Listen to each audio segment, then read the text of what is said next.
आज गुरुवार है, साईं जी का वार है, श्रद्धा से तुम ध्यान लगा लो, उनका बेड़ा पार है।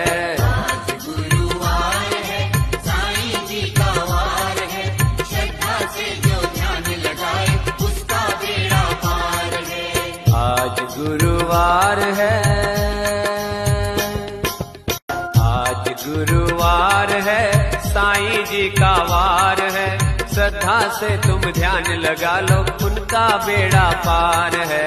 आज गुरुवार है, साईं जी का वार है, श्रद्धा से जो ध्यान लगाए उसका बेड़ा पार है।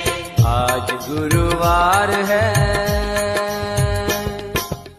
आज गुरुवार है, साईं जी का वार है, श्रद्धा से तुम ध्यान लगा लो, उनका बेड़ा पार है।